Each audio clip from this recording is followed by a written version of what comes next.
Hey everyone, this is C A Priyanka Bhatia और आज मैं आपको बताने वाली हूँ कि मेरा कैंपस एक्सपीरियंस कैसा था।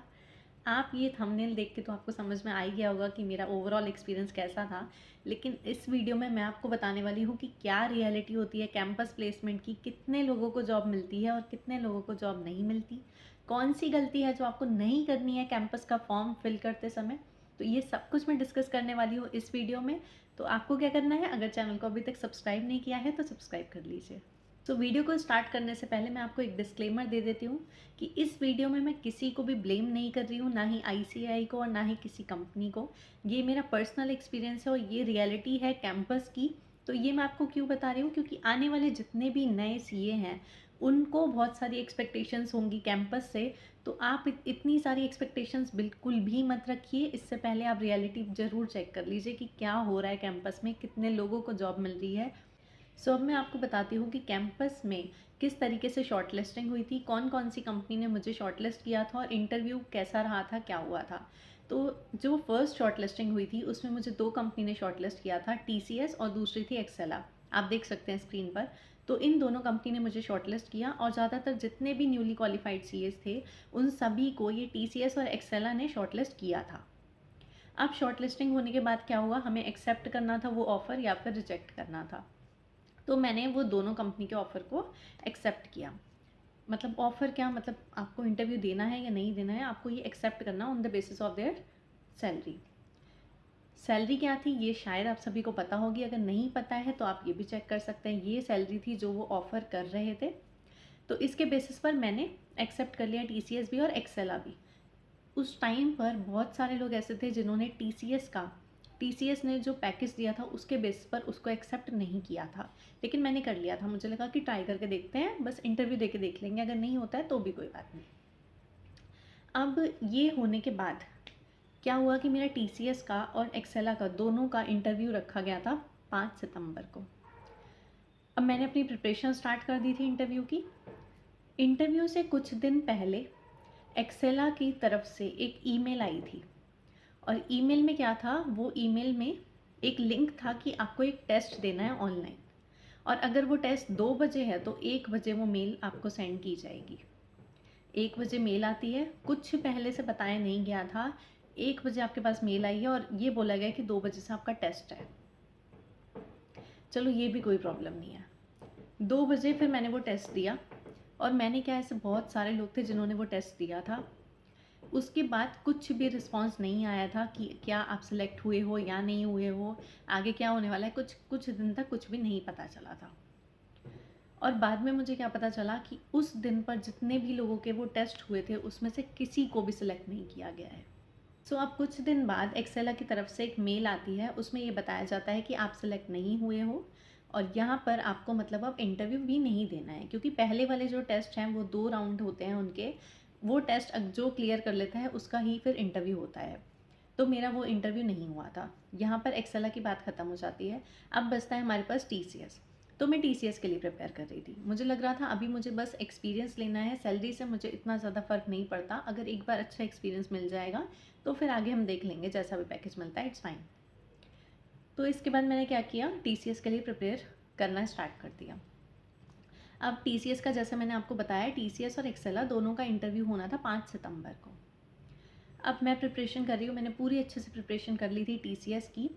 अब क्या हुआ, 2 सितंबर को रात में 12 बजे के करीब मेरे पास व्हाट्सएप पर मैसेज आता है कि आपका कल सुबह इंटरव्यू है 9 बजे।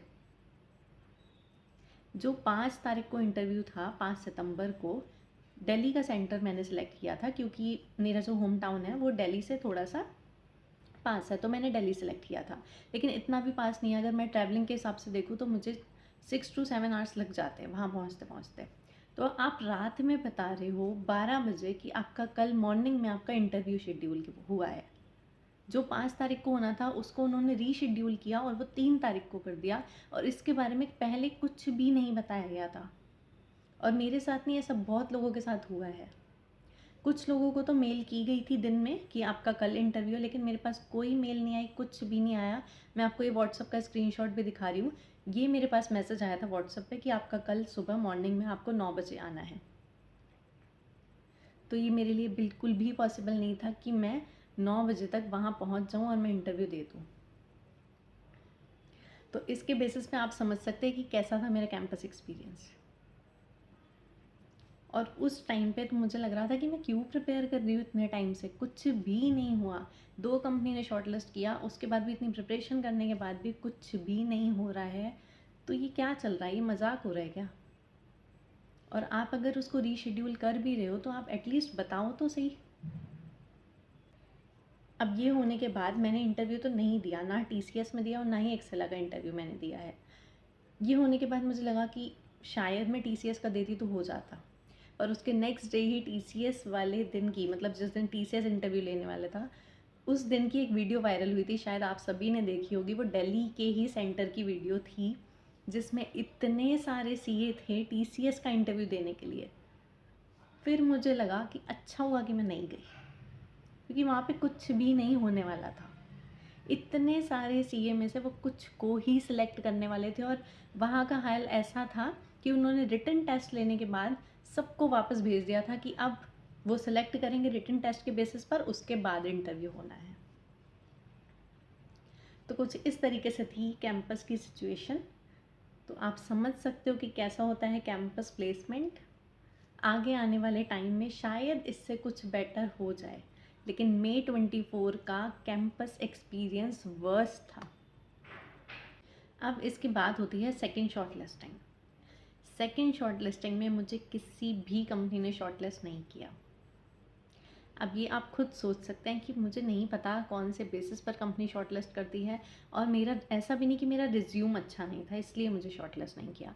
मैंने वही वाला रिज्यूम EY में भी रेफ़र करवाया, PwC में भी रेफ़र करवाया, और वहाँ पर भी मैंने अपने इंटरव्यू ऑलरेडी दे दिए थे।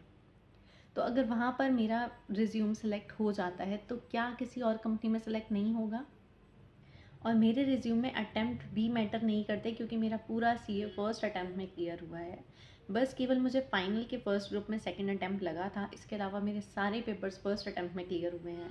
तो यहाँ पर अटैम्प्ट वाली बात भी बिल्कुल नहीं आती कि हो सकता है आपको अटैम्प्ट ज़्यादा लगे हैं इसलिए आपको कोई कंपनी शॉर्टलिस्ट नहीं कर रही है। तो ऐसा कुछ भी नहीं था, लेकिन फिर भी मेरे साथ कैंपस का एक्सपीरियंस इतना ज़्यादा बुरा रहा है जो मैं आपको बता भी नहीं सकती। अगर आप खुद सोचो कि आप 20-25 दिन आप एक कंपनी के लिए प्रिपेयर कर रहे हो, आप पूरी मेहनत कर रहे हो उसके लिए, और उसके बाद आपको 2 दिन पहले पता चलता है कि नहीं, आपका इंटरव्यू तो रीशेड्यूल हो गया है और आपको अभी आना है, तो कैसे पॉसिबल है कि आप चले जाओगे? अब इसकी बात होती है second short listing. Second short listing में मुझे किसी भी कंपनी ने शॉर्ट लिस्ट नहीं किया। अब ये आप खुद सोच सकते हैं कि मुझे नहीं पता कौन से बेसिस पर कंपनी शॉर्टलिस्ट करती है, और मेरा ऐसा भी नहीं कि मेरा रिज्यूम अच्छा नहीं था इसलिए मुझे शॉर्टलिस्ट नहीं किया। मैंने वही वाला रिज्यूम EY में भी रेफ़र करवाया, PwC में भी रेफ़र करवाया, और वहाँ पर भी मैंने अपने इंटरव्यू ऑलरेडी दे दिए थे। तो अगर वहाँ पर मेरा रिज्यूम सेलेक्ट हो जाता है तो क्या किसी और कंपनी में सेलेक्ट नहीं होगा? सो मेरे रिज्यूम में भी कोई भी प्रॉब्लम नहीं थी, साथ ही साथ मेरा पूरा CA फर्स्ट अटैम्प्ट में हुआ है। इसके बाद भी किसी कंपनी ने मुझे शॉर्टलिस्ट नहीं किया। तो आप अगर आप कोई भी एक्सपेक्टेशंस रख रहे हैं कैंपस से तो प्लीज़ मत रखिए। आप अगर न्यूली क्वालिफाइड CA हैं तो आपको क्या करना है, आप ऑफ कैंपस अप्लाई करना स्टार्ट करो। आपको ऑफ कैंपस बहुत अच्छी जॉब मिल जाएगी, लेकिन कैंपस के भरोसे बिल्कुल भी मत बैठना। आपको बताती हूँ कि मैंने कौन सी गलती की थी। ऐसा नहीं है कि सब कुछ उनकी तरफ से ही गलत था, एक गलती मैंने भी की थी कैंपस का फॉर्म फिल करते समय। ये गलती आप बिल्कुल भी मत करिएगा। क्या गलती हुई थी कि कैंपस के फॉर्म में लास्ट में कुछ ऑप्शंस आते हैं कि आपको कौन सी फील्ड में जॉब चाहिए, मतलब उसमें आपको बैंक में जॉब करनी है, आप बैंक वाला ऑप्शन भी सिलेक्ट कर सकते हो, CA फर्म हो गया, बैंक हो गया, फाइनेंशियल इंस्टीट्यूशंस हो गए। तो ऐसे बहुत सारे ऑप्शन होते हैं कि आपको कौन सी फील्ड में जाना है, आपको कहाँ पर जॉब करनी है। तो आप उसमें ज़्यादातर सारे ऑप्शन पे टिक कर देना, क्योंकि मैंने ऐसा नहीं किया था। मेरे को तो पहले से मेरी प्रायोरिटीज सेट थी कि मुझे CA फर्म ही चाहिए, या मुझे फाइनेंशियल इंस्टीट्यूशंस चाहिए, और या फिर बैंक चाहिए। इसके अलावा मैंने कुछ सिलेक्ट ही नहीं किया था। आपको क्या करना है, आप ज़्यादा से ज़्यादा ऑप्शन सेलेक्ट करिए। आप जितने ज़्यादा ऑप्शन सेलेक्ट करेंगे उसके बेसिस पर ज़्यादा से ज़्यादा कंपनीज आपको शॉर्टलिस्ट करेंगी। सो ये था मेरा कैंपस एक्सपीरियंस। आई होप आपको इससे थोड़ी सी हेल्प ज़रूर मिलेगी, और आपको समझ आएगा कि कैंपस में क्या होता है, क्या है कैंपस की रियलिटी, और हो सकता है कि आगे वाले टाइम पे काफ़ी अच्छा हो जाए। लेकिन अभी बिल्कुल भी कंडीशन अच्छी नहीं थी कैंपस की। और अभी भी मई 24 के बहुत सारे ऐसे क्वालिफाइड सीए हैं जिनकी जॉब नहीं लगी है, और उसके बहुत सारे रीज़न हैं। अभी मैं इस वीडियो में सब कुछ कवर नहीं करने वाली हूँ, लेकिन अगर आप भी मई 24 में क्वालिफाइड हुए हैं और आपको अभी तक जॉब नहीं मिली है तो प्लीज़ एक बार कमेंट सेक्शन में ज़रूर बताइएगा, जिससे ये जो आने वाले सीए हैं उनको थोड़ी सी समझ आ जाएगी कि उन्हें क्या करना है और क्या नहीं करना है, और क्या उन्हें कैंपस से कोई एक्सपेक्टेशंस रखनी चाहिए, तो क्या रियलिटी है, क्या जो मैंने बोला वो सही है या नहीं है। अगर आप भी न्यूली क्वालिफाइड हैं तो आप प्लीज़ कमेंट सेक्शन में बताइएगा। हो सकता है आपका एक्सपीरियंस बहुत ज़्यादा अच्छा रहा हो तो आप वो भी शेयर कर सकते हैं।